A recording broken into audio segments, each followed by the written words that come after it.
Hey everybody, it's Charles Alvarez, President and CEO of Focal Point International. I am so thrilled that I get to talk to y'all today about how to increase your sales in your business 20 to 30%, regardless of the economy. And what we're finding out there is that a lot of companies do not have a scalable selling system in place. And we hear a whole bunch of different types of symptoms of that issue. You know, my sales team isn't making enough phone calls. They're not prospecting enough. They're not going out there and doing enough activity. They're more like glorified order takers than they are actually salespeople. And a lot of that reason is not necessarily because these people do not want to be successful or your sales team doesn't want to be successful.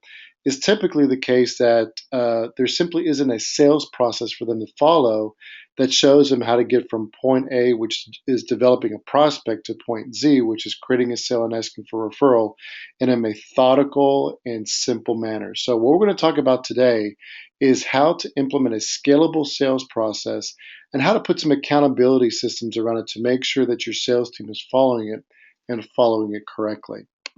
So, first and foremost, our sales process comes directly from Brian Tracy. Brian Tracy is one of the best sales trainers in the entire world. He's actually trained over, at last count, like 2 million salespeople in 62 countries in the last 34 years. So, we are a part of Brian Tracy International, and we're actually a certified trainer through his organization. So, what I'm bringing to you is not something that we just kind of came up on our own, but this is a process that has been owned, that has been perfected over the past 34 years, and it works every single time if it's followed correctly. So, Brian Tracy, and for that matter, we as well, we look at the sales process as having 7 distinct processes. The first process is prospecting, and we define prospecting as any activity that your sales team does in order to generate a lead for your business. And what I mean by a lead is somebody that has heard the value proposition for your business and are interested in having a further conversation with that particular salesperson.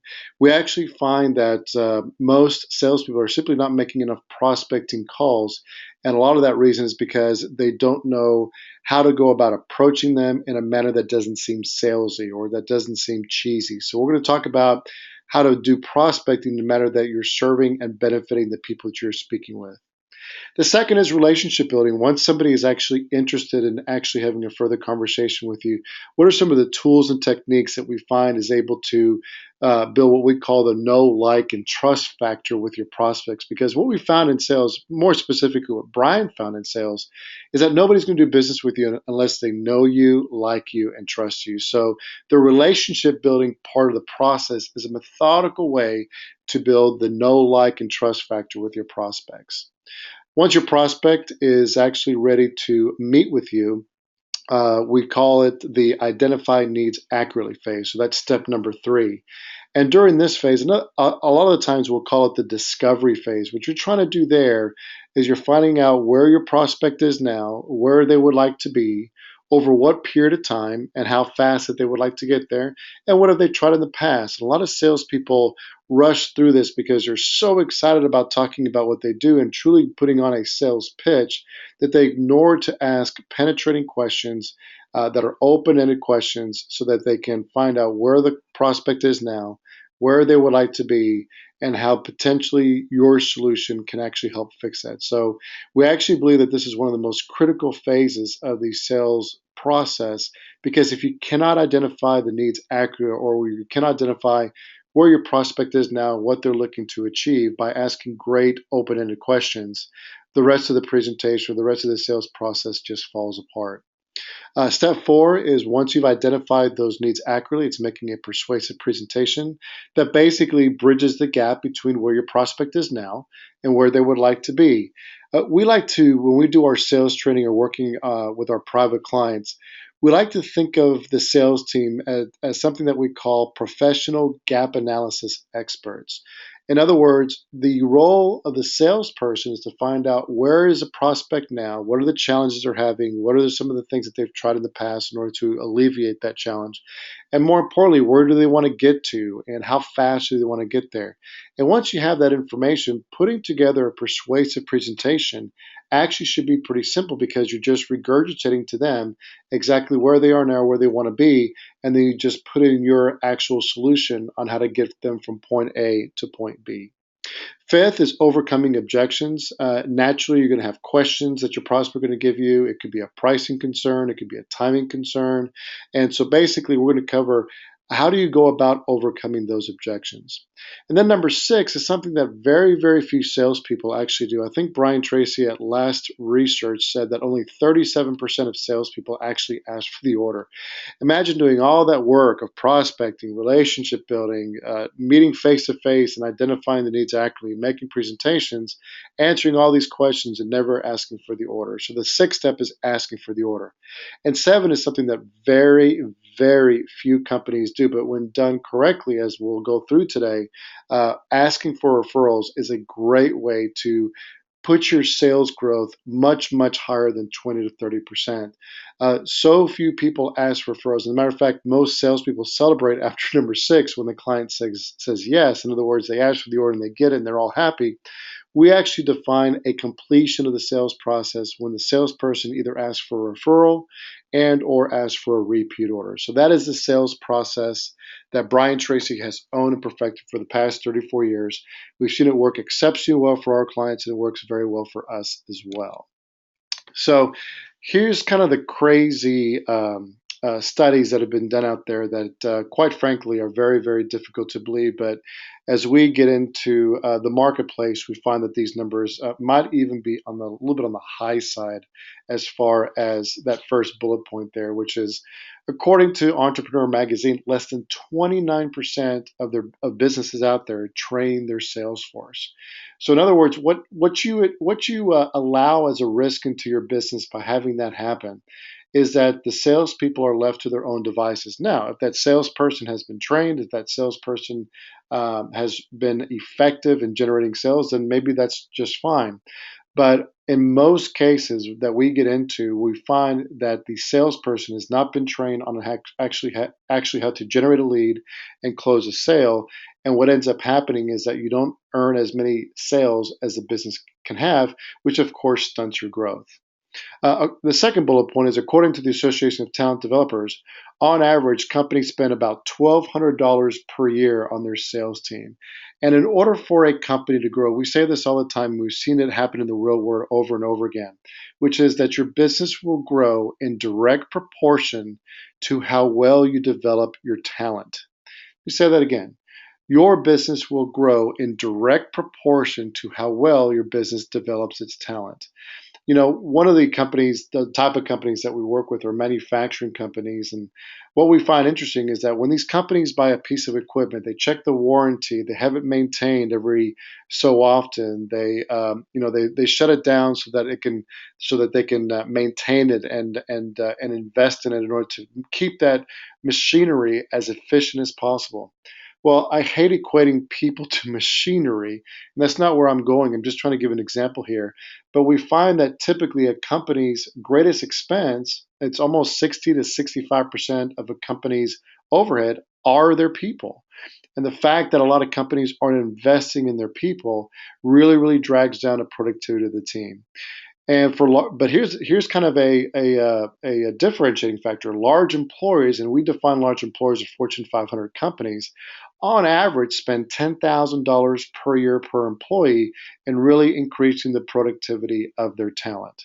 So you just tell me which company is going to have a better position in the marketplace and be able to grow faster, the one that spends $1,200 per year or the one that spends $10,000 per year. Now, we're not saying that you should spend $10,000, but it just kind of shows you kind of what the larger organizations place value on that sometimes the small and mid-sized businesses don't.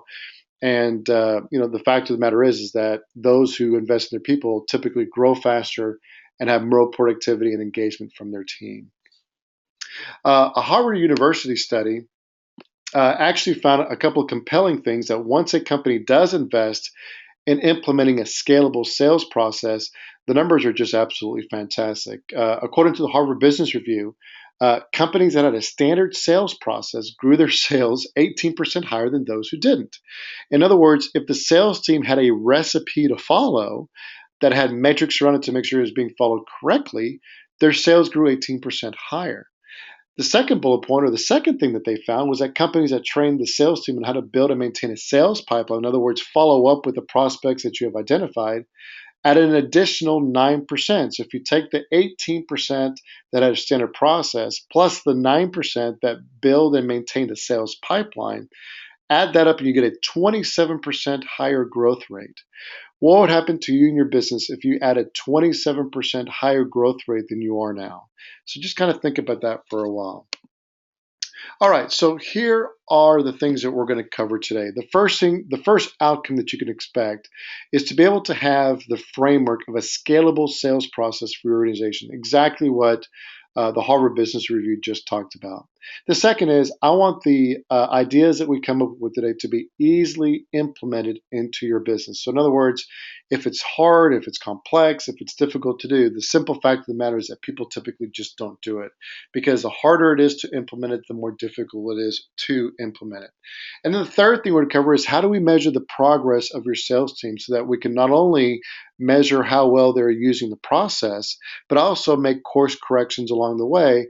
Because at the end of the day, we do find that people really do want to be successful, but sometimes they're too shy or too afraid to come in and ask for help. So those metrics are not just something to, to keep the sales team on edge. The true heart of metrics is to identify problems so you can fix them before they become larger and larger problems.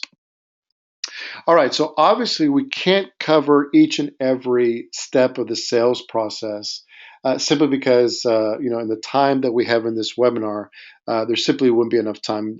This would take 7 to 8 hours to go through each one of them. We're going to cover 3 of them in an hour. We're going to cover the high points, but I think that just based upon the high points that we do cover, I think that you'll be able to take what we cover and implement it quickly and start seeing results almost immediately. So we're going to cover what we find that actually makes up about 90% of the sales process. Based upon multiple studies that Brian Tracy and his organization around the world has found, is that the most amount of time in the sales process is prospecting, relationship building, and identifying needs accurately, which means that if you do those 3 things well, your probability of success of closing a sale goes up dramatically. And it makes sense, because if you really think about it, if you're able to generate leads and build relationships with that particular person and be able to sit down with them and identify where they are now, where they want to be, and how fast they want to get there, then simply the proposal is just simply saying, okay, here's what you want. Here's how long it's going to take to get there. Here's how we're going to make sure that it's a successful engagement. Where do you want to sign? So basically, it makes it very, very simple, the sales process, as long as you follow these 3.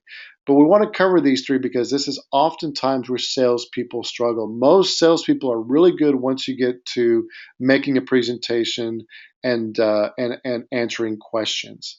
So we're going to cover on the first 3. And like I promised you earlier, I'm going to give you a couple of very, very powerful techniques on how to ask for referral and how to ask for the order. But I do want to make sure that we cover at least these 3 in a pretty decent detail, so that you can take these concepts and implement them as fast as you would like and start seeing results almost immediately. So why on earth have I chosen, of all the different businesses, why did I choose to do this, and why did I partner with the Brian Tracy organization? Well, the reason we partner with the Brian Tracy organization is because we believe in time-tested and proven processes. When I was a management consultant with Anderson Consulting, which is now called Accenture, I hope that doesn't date me too much, they said, Charles, in order to have a successful business or a successful consulting business, you've got to have 3 things. The first thing you got to have are great people around you. You have to have a great team around you. The second thing that you have to have is a great process. In other words, you have to have a process of how you actually serve and deliver value to your clients. And the third thing they said, which I think is profound, which is you've got to have a good methodology. In other words, there has to be a particular way of doing something that has stood the test of time to make sure that you deliver consistent results over and over again to your clients. And that's why we partner with the Brian Tracy organization. The reason I got into what I am doing now is because when I first started my financial service practice, with a Fortune 500 financial services firm, we went to this sales training for 3 weeks in Hartford, Connecticut. And when I asked my branch manager at the time, what I was going to learn there. He simply said, you're going to learn how to sell. Well, after about 3 weeks, I remember coming back to my desk and being taught how to basically, talk to people about different types of investments. But the thing that I really struggled with was that I really didn't understand how talking about a particular investment to a particular person really was going to do anything to add value to that client. So I really struggled for a good couple of months. And finally, I got frustrated. I said, there's got to be a better way of doing this. So I came across one of Brian Tracy's book on consultative selling, to where basically you're asking the customer or the prospect where it is that they want to be in the next 3, 5, 10, 15 years or whatever, and then providing a plan or solution to that particular prospect. And once I actually implemented the same exact process that I am going to go through here, what we found was that we were able to build a $1 million business, which is quite large for a financial services company, or I was a financial advisor. We were able to build $1 million practice, and as a matter of fact, well, a multi-million-dollar practice in 7 years. And I could not have done that unless I had a consultative selling approach, which I'm about to share with you in the next few minutes. So the first thing we want to talk about is prospecting. There's a quote that I heard a couple years ago that says, nothing happens in business until a sale is generated. Although I know what that person was saying, I actually disagree, and so does Brian Tracy, and here's why. We actually believe that nothing happens in business until somebody hears the value proposition that your company stands for. Nobody is interested in the name of your company, how long it's been in business, the fact that you have the best prices, the best service. What your prospects want to know is what value can you deliver to them. So we define prospecting as the process in which your sales team or your business goes through to identify and create a lead for your business. And again, we identify a lead as somebody who has heard your marketing message, heard your value proposition, and wants to take the next step in the selling process with you. We do not think that a prospect is what you do when you go out and buy a list of 2,000 people that fit your target market and say, okay, we've got 2,000 leads. No, no, no. We call those suspects. In other words, those are people that might want to do business with us, but until we call them, until we actually meet with them, until we actually get, deliver our unique selling proposition or a value statement to them, for now, they're just suspects. So we define a lead as somebody who has heard your marketing message, heard your value proposition, and wants to take the next step. So let's talk about the unique selling proposition, because it's very, very important. It's something that can really set you apart and really start generating leads very easily. You know how earlier I said that most salespeople hate prospecting because it's a frustrating process. They don't know what to say. They don't know how to say it. They don't really understand what the value proposition is. And they just kind of feel slimy, or they just don't feel consistent, or they have the fear of failure that, if I actually call somebody, they're going to say no, or the fear of rejection is another derivative of the fear of failure. Well, here's something interesting that I think can shed light on why so many people have a hard time prospecting. In 2012, Yahoo completed a pretty extensive study on 637 companies of all different shapes, sizes, and industries. And what they found after I think it was about an 8-year study, what they found, and they did a deep dive, they looked at their sales process, marketing process, what their website said in comparison to their competitors. They looked at their marketing collateral, everything. So they not only did a deep dive into these 637 companies, they also did a deep dive in to see how did those 637 companies position themselves against their main competitors. And out of the 637 companies that they studied, they found that only 2.7% of them could articulate and communicate the value that their company brings in relation to the competition, which basically means that 97% of the time, those 637 companies sounded exactly like their competition, which means that if your prospects don't understand the value that you bring and think that everybody is the same, unfortunately, the prospects will make their buying decision based upon price, and pretty much price alone. Yeah, there are some relationship components to it as well. But for the most part, in order to really make significant market share penetration, if the prospect cannot tell the difference between your company and the other one, they basically go back to the third grade and do a less than or equal to sign comparison between the price that you're offering versus your competition. So, what we find is that the most successful sales professionals invest 15 hours per week in prospecting. So many salespeople are so terrified of prospecting that what happens is they end up becoming order takers or they get into the operational aspects of the business and then the sales stagnate. So, by having a unique selling proposition that gives your sales team the confidence to go out there and generate leads, really what we have found really starts generating leads almost on demand. So here's an example of what I'm talking about. So this is an air conditioning company that we've worked with for some time now in Lincoln, Nebraska. And, they kind of came to us. We met them in a convention in Atlanta and said, you know what, Charles, every heating and air conditioning is just the same. There's no difference between one heating and air conditioning and another. Well, what we found is one thing that they did different is that if they had to come back to somebody's house, because of something that went wrong, they actually would come back to their house and fix it for free. So I said, "Hey, Rick, Rick and Kim are the owners." I said, "Hey, Rick, why doesn't your website say that? Why doesn't your marketing collateral say that? Why don't your sales team say that?" And say, "You know what? That's a good question. We never have." Well, just by saying that if they don't fix it right the first time, they'll come back and fix it for free at their own expense.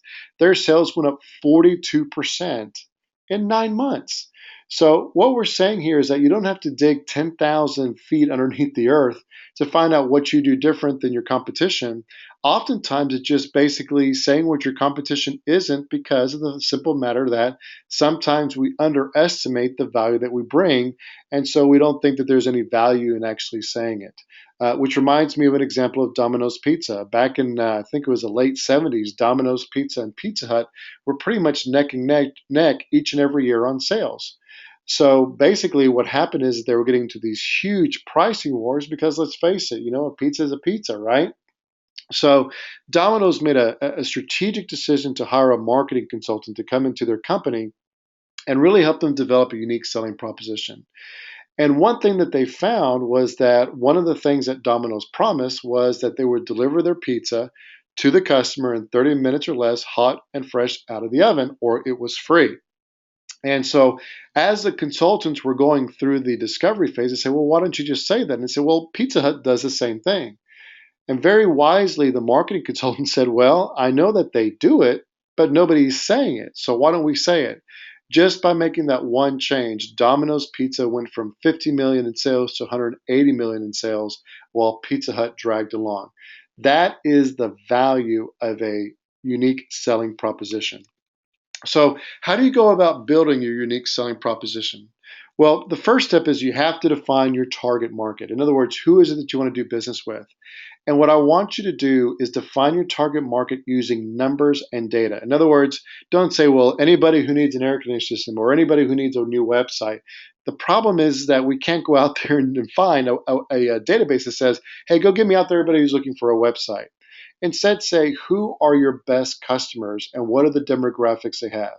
What is their revenue range? How many employees do they have? Where are they geographically located? What industry are they in? And also, who are the decision make? What is the decision maker's title?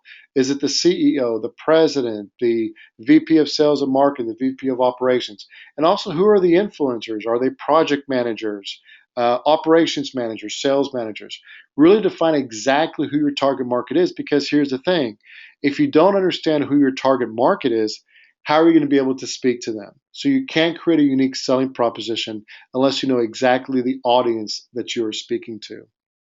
The second is identify your key competitors and just go on their website and find out a little bit about them. What does their website look like compared to yours? What do they say in their copy compared to what you say in your website? What are their opt-ins? What are your opt-ins? Can you tell the difference between your company and the other? So really identify who are your key competitors and what do they seem to be offering that either you do or don't that you can use to take advantage of. The third thing is to make a list of all, and just get out a white sheet of paper. On the one side of the sheet of paper, put challenges that our prospects are facing, and the other side say how we solve those problems. And here's the thing: use benefit-rich words when you're doing the solutions you can provide to the challenges of your prospects. There's a big difference between a feature and a benefit. A benefit is a value to deliver. A feature is basically just an aspect of the product or service that you sell. So really make a list on the front of what are all the frustrations, all the fears, all the concerns, all the challenges that your prospects are facing. And on the other side of that piece of paper, simply write down how you add value to your marketplace, because a unique selling proposition typically sounds like this. We work with business owners. I'm just going to give you my unique selling proposition just as an example. We work with business owners that have between 10 and 100 employees. So now I'm defining my target market, who are struggling with generating more sales or having their sales team make more calls. So now identifying with their challenge. And typically, our clients increase their sales 20 to 30% over a 6 to 12-month basis. So then I'm identifying what is the value that they receive by working with us. So the framework is we work with, and then identify who your target market is, who are typically struggling with, and then put your client's biggest struggles or your prospect's biggest struggle, and then close it out with, and typically we add value by, and then typically just tell people how you add value. And so by having that unique selling proposition, it's not only going to differentiate yourself from the competition, because like the Yahoo Small Business Study found, only 2.7% of companies have identified and communicated the unique selling proposition. But then people start looking at you differently, your competitors, and you're going to start having more value conversations versus price conversations. So the second thing that I want to talk about, so that's kind of prospecting. The second thing we're going to talk about is, now that we've identified a prospect, how are we going to build a relationship with them? One of the things that a lot of companies struggle with, and no fault of their own because not everybody went to marketing school, is that they're using tactical marketing or tactical selling versus strategic selling. Here's the difference. Tactical selling is basically any marketing message that you put out there where you want your customers to buy from you now. And that also includes anything that says, hey, let's meet or get together. Oftentimes, getting together and having a discovery meeting comes well after they know you, like you, and trust you. The way that people buy, this is called the buyer's journey, which is the way that 99% of people in the United States buy.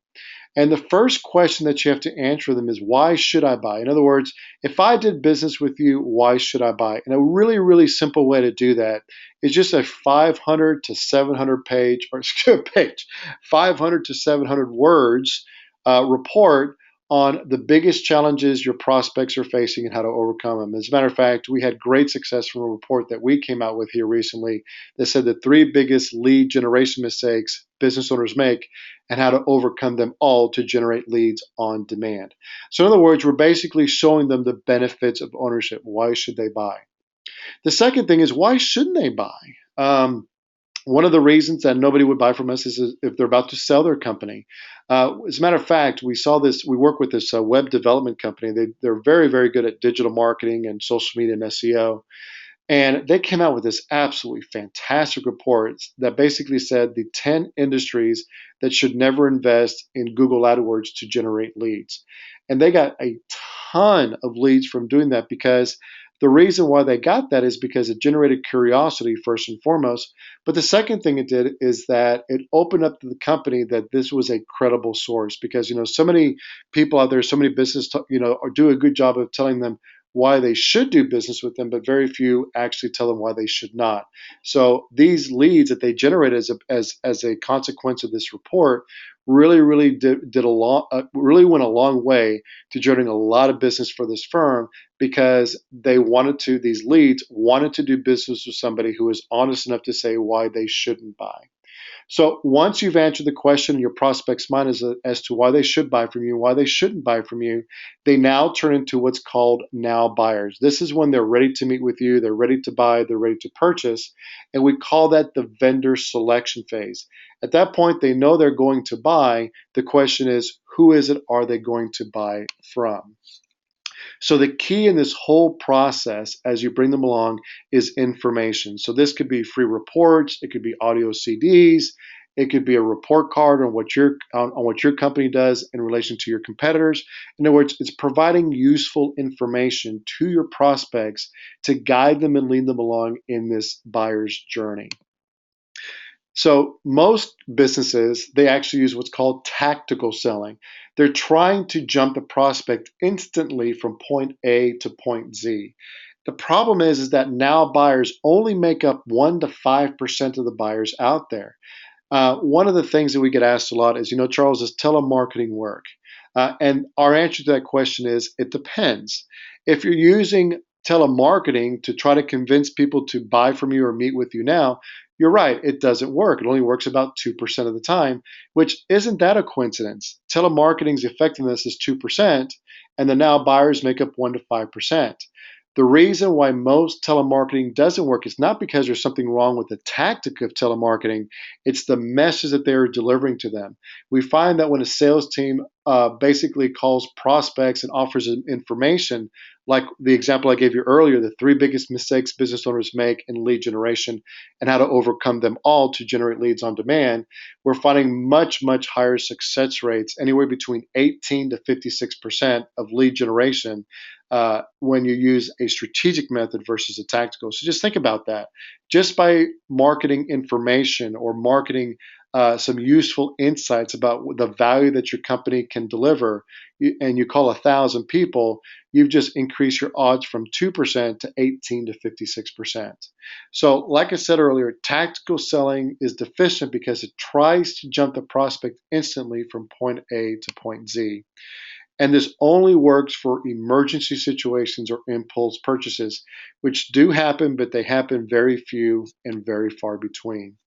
So basically, the key to successful relationship building is providing new insights and information to provide value along the way so that when the customer or when that prospect is ready to buy, they know exactly who to go to, which is going to be, of course, yourself. So like you see here, 99 or actually 95 to 99% of prospective buyers reach a buying decision this way. So if you use strategic selling versus tactical selling, the results are just absolutely out of this world. So I just want to give a brief example of how this works. So this is a chiropractor firm that we work with, and their business was really, really struggling. They weren't generating enough leads. He spent all this time, all this energy, and all this money to go to chiropractor school, and basically he set up shop and just had very little to show for it. So basically what he was marketing, or the way that he was selling, was tactically. He was saying, hey, if you have back pain, come set up an appointment. Well, like we talked about earlier, that's not consistent because that person may not be ready to buy from that now because they don't have enough information to make a buying decision. So what we did is we actually changed his website to, instead of saying, hey, I'm a really good doctor, come and see me, instead we said chronic pain eliminated forever. Excuse me, can't speak today. So what we did is we offered videos. It's actually, I think, a series of 3 videos, 1 to 3 minutes each, on basically innovative all natural supplements in order to help eliminate chronic back pains. And so we basically we took the same amount of traffic that he was now to his website and just made the strategic change by providing useful information versus telling them to book an appointment. So what were the results? Well, he went from 3 leads to 137 leads in 4 days. The traffic was exactly the same to this landing page, to his web page. The only difference was that we're providing useful information, strategic selling, versus telling him, hey, we're great, come book an appointment. So of the 137 leads, he was able to convert 37 of them into patients at $2,500 each. He spent $1,300 to make the necessary adjustments to the website. So if you multiply 37 patients times $2,500, that's $92,500 in revenue only on a $1,300 investment. I got to tell y'all, strategic selling versus tactical selling, although it may not happen as fast as you like, the results and the ability to build know, like, and trust factor with your prospects is just absolutely tremendous, and it makes it you so much easier to refer as well. All right, so the third thing that I want to talk to you about is identifying needs and wants accurately. And one of the tools that we use when we're doing our sales training or we're delivering sales training or sales consulting to our clients is one thing that we say that during this process, you will be setting yourself up for success if you follow the 80-20 rule when it comes to these discovery meetings. And here's the 80-20 rule. If you're meeting with a prospect either over the phone or face to face for 60 minutes, you want the prospect speaking 80% of the time, and you only want to be speaking 20% of the time. So, in other words, for 60 minutes, if I know that I can only speak 20% of the time, I can only speak for 12 minutes, which means I can allow the prospects to speak for 48 minutes. Because what happens when you do that is the more people talk, the more you can uncover where they are now, what they're looking to achieve, and start bridging the gap from where they are now to where they want to be. And like I said earlier, it's very difficult when making a selling presentation for a prospect to argue with themselves. If they're telling you exactly where they want to go, exactly where they are now, what they've tried in the past to get there, and what has worked and what hasn't worked, and how fast they want to get there, you've got all the information necessary to come back and make a very effective presentation using the exact same words that your prospect just gave you. So, in other words, what we do is we want to really mine their heads, mine their brains to find out exactly what they're looking to accomplish with the particular product, service, or industry that you're in. So there's three main principles that I would like to, or I would highly recommend that you employ during the discovery phase. The first thing is that, and Brian Tracy says this all the time, selling is not telling. It's about asking good questions. The second thing that I just covered was the 80-20 rule. If you've got a 60-minute meeting, the prospect should speak for 48 minutes. You should only speak for 12 minutes. The third is you want to consider yourself to be a professional gap analysis expert. In other words, a prospect is on the left side of this bridge. They want to get to the other side.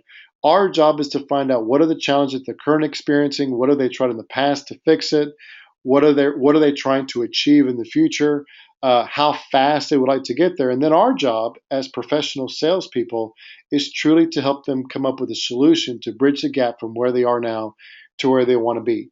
And that basically is our four questions that we recommend. I mean, you can, of course, take these four core questions and customize them to what you do.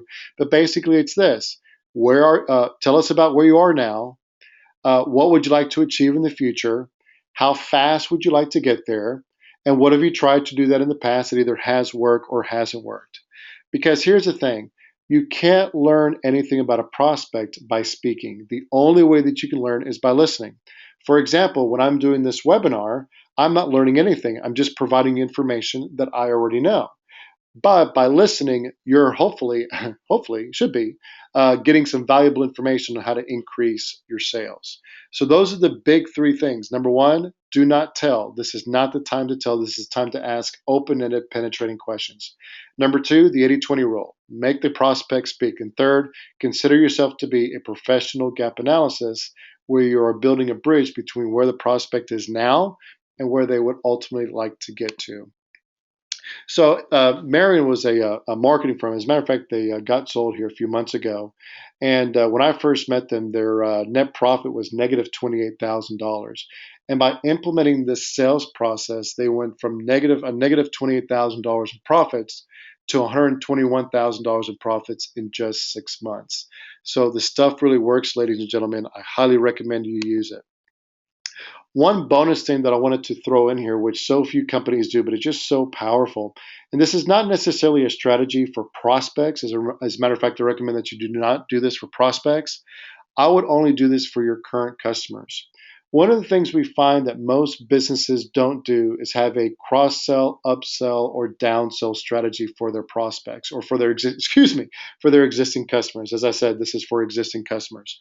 We all know that the easiest person in the world to sell to are those that have purchased from you already. What happens though is a lot of sales organizations, even really good ones, they basically close a sale and then it's, they celebrate, they go party, they go high five, and it's done.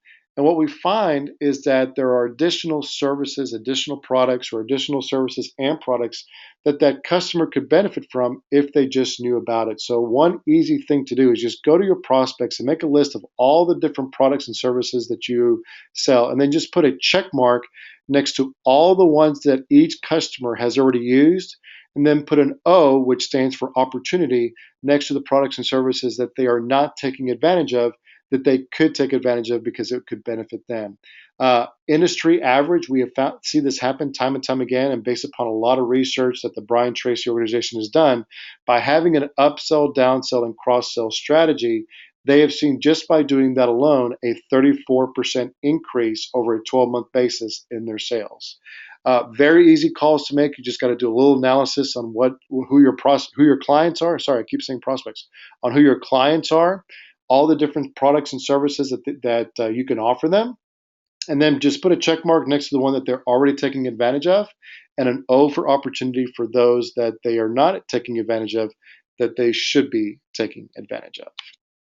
So here's the thing. Tony Robbins, who's a very, very famous speaker and author, saying knowing what to do and not doing it is the same thing as not knowing what to do. So just think about that for a minute. Knowing what to do and not doing it gives you the same value, gives you the same dividends as not knowing what to do at all. So here's what I'd like to offer you. Over the next few days, I'm going to send you an email that's going to offer you a free 60-minute consultation on implementing the concepts that we talked in here. And basically, what I really want to do is to really take that time with you to take these 3 steps: prospecting, relationship building, and discovery, and really make sure that you are effective at it, so that not only you're effective at it, but also your sales team is effective as well. We've done a lot of these. We normally charge $997 each. We want to do that here for a limited time just to add value to you. You're only going to have 7 days to take us up on our offer. After the 7 days is done, we'd still be more than happy to conduct this call with you, but it will be at the full boat $997 investment amount for that 1 hour consultation. You're going to within that email, there's going to be a link to my calendar, which you can select a date and time for us to have that conversation. And simply you select the date that works for you, hit the confirm button, and you are all set. I wanted to take the time just to say thank you for your time. I always tell my clients that the one asset that we can never get back is time. You have chosen to invest it in this webinar. Hopefully it's added value to you. Hopefully it served you.